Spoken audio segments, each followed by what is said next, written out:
Hey, what's going on, guys? Coach Ray coming back at you with another gi match. This is going to be against my buddy John. So this is a super fun match. He's a super aggressive opponent. I always love rolling with him.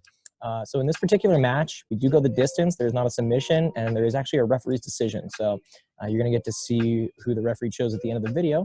So it's going to be a fun time. So let's get into it. So I had seen John compete in the no-gi division. We were not in the same no-gi division. Actually, no, we were in the same no-gi division, but it was a single elimination. So I didn't get a chance to actually fight him, but he did get a chance to fight another guy that I rolled with. And man, they had such a good match, super, super fun and aggressive. So I anticipated that going into it. I expected him to be just as aggressive. And you can see here, he's really coming in hard with these grips, really trying to control the pace of the fight. So, I got to play into that. This is probably one of my last matches before I got my purple belt. So this is fairly recent. So, he's really coming in hard with these snap downs, really looking to get these grips in, and we're, pushing all around the map, moving out of our mat space. So you can hear Professor Nate talking for the snap. He wants me to work my snap down into my ankle pick like I try to catch. So I go for something similar, coming in for an inside leg hook here once I got his body weight leaned over. Didn't quite hit it, You got to take risks, especially when you're standing. You're either going to go for a guard pull or you're going to try to attack for a takedown. So didn't quite get the takedown there. So here, again, we're resetting. We were way too far away. So at this point, I just go straight for the guard pull. Now, one thing that I want to point out is as I went down for that guard pull, I want you to pay special close attention to my right hand here.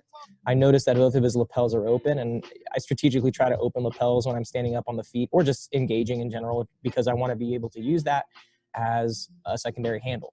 So in this case, I'm going to pull guard while I'm going for this tail grip down here with my right hand. And I can start to use that to set up worm guard. So we're going to be taking a look at worm guard today. Okay, so now we're going to start to get into some of the more advanced gi sort of guard concepts here. So you can see that in this position, my left hand is maintaining a sleeve grip. My right hand has a tail grip on his gi here. This is what we call the tail of the gi. So my feet are just basically both on his hips. Nothing crazy, like no de la hiva or anything like that right now.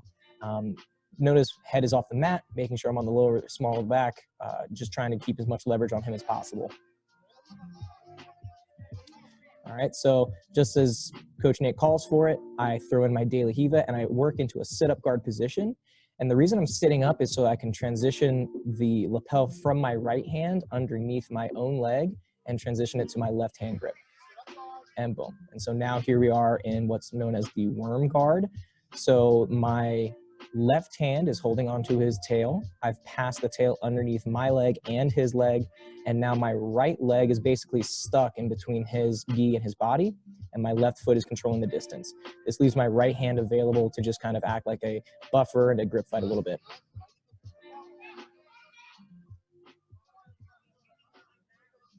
Okay, so this is a good example of how to set up worm guard in kind of like a scramble. Let me do this. I'll back it up a little bit, start back from the guard pull, and I'll give it one full playthrough so that you can see how exactly I get into worm guard.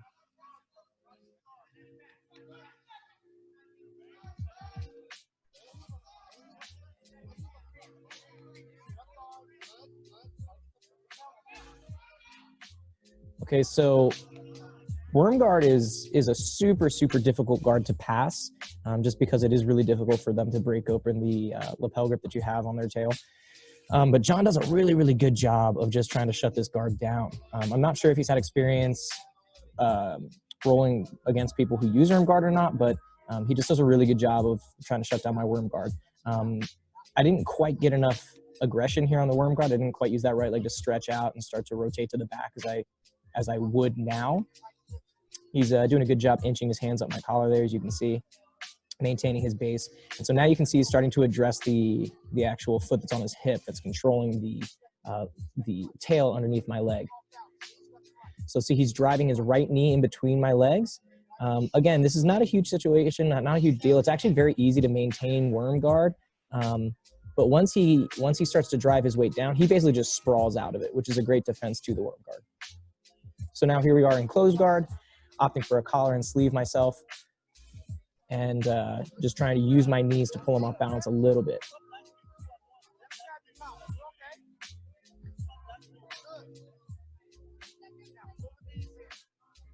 So you're hearing Professor Nate calling for me to pull the knees in. This is to break their posture down so that I can start to create angles. This was the same tournament that I hit the armbar in.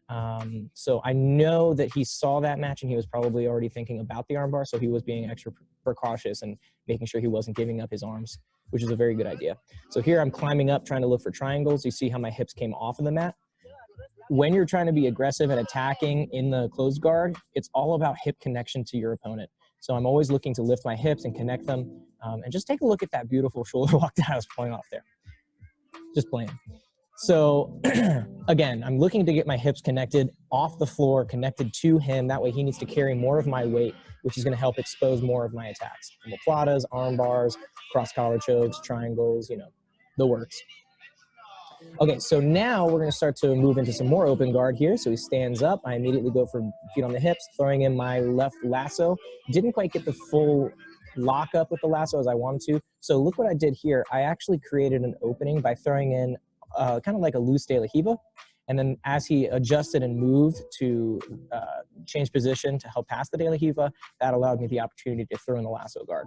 So pay close attention here to my left leg. So I attempted to do my lasso guard first, boom, didn't quite work. He's doing a good job of driving his right knee into my thigh and starting to extend his elbow to defeat the lasso. But as he does that, I push back with my left leg, come in for like a de la Riva, and you notice he retreated that leg. He brought his right leg backwards, which opened up the space here for my lasso. So like you may have seen, we recently did some videos on our Spectrum 101 about the lasso guard. So, you know, I was flaying those knees out. I opt to go back to the de la Riva. Didn't quite get the rotation, you know, kind of going for like the baby bolo there, trying to rotate to the back, but he did a good job centering up. But, you know, I was looking to create a scramble. So again, at this point, no points have been scored. There's not been any meaningful transactions yet. No takedowns, no guard passes. Okay, so again, there's that awesome aggression that John shows. So he comes in hard. As he comes in, I'm just going to pull my knees in, kind of like you hear Professor Nate calling for. So as he drives into me, I pull my knees in towards my chest, and I almost get like a little overhead sweep. Didn't quite hit it. We got into like a little seated guard position, and he came right back up onto his knees. Good job defending that sweep. All right, so we're nearing the end of the fight, and you know, we've both been actually doing a lot of stuff. We've been really working hard, so we're both pretty tired because, you know, it's exhausting, both being on top and on bottom. On top, you're trying to pass. On the bottom, you're trying to create angles. You're trying to move. You're trying to sweep. You're trying to do everything you can to attack and turn the tides here. So I get a really deep collar grip here with my right hand, cross collar specifically, and then left hand on the sleeve. So again, Professor Nate's calling for the high guard. He wants me to go in for like the armbar that I caught earlier on the day. John starts to really stack in. I abandon the closed guard and start to get my feet back towards his hips.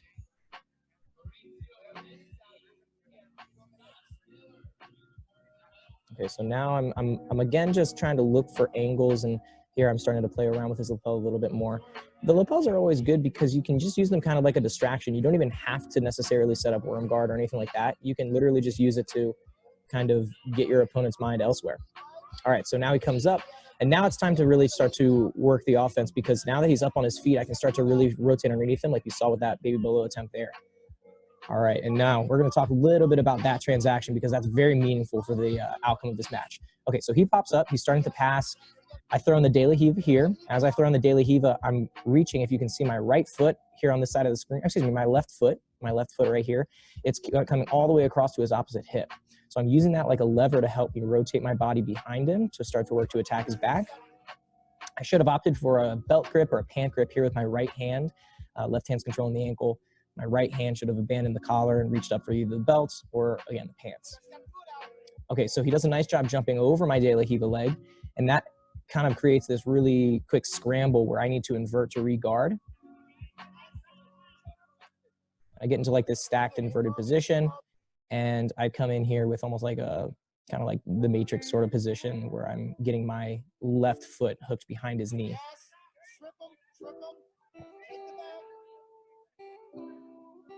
All right, and then we kind of reset there.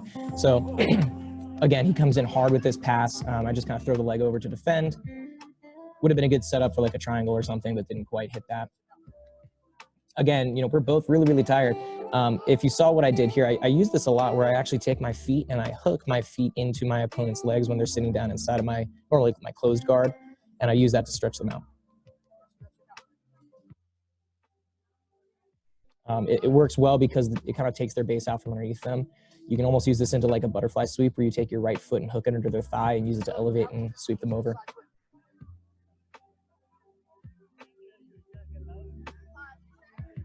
And of course, we're resetting here. About a minute left in the match. Still 0-0. This is US Grappling. They do have advantages. However, there were no advantages scored at all in this match, which is why it did come down to the ref's decision. Okay, so you heard Coach Nate calling for the flower sweep. I have my left hand holding the sleeve, right hand holding the pant. Could have allowed me to set up in the flower sweep there. All right, again, we're back up onto the feet, still throwing in De La Hiva. Trying to hook across the other side, using my long legs to try to rotate to his back. Just following, inverting, making sure I regain my guard. That's something that a lot of people often ask about, is inverting to regard. It's essentially a pretty simple concept. You just keep your feet in front of your opponent at all times, even if that means that you need to come up onto your shoulder blades. So if you notice, as John starts to pass around here, I simply keep my legs and my hips in front of him at all times. If my hips are no longer in front of him, that's when he passes. So I just invert to regard.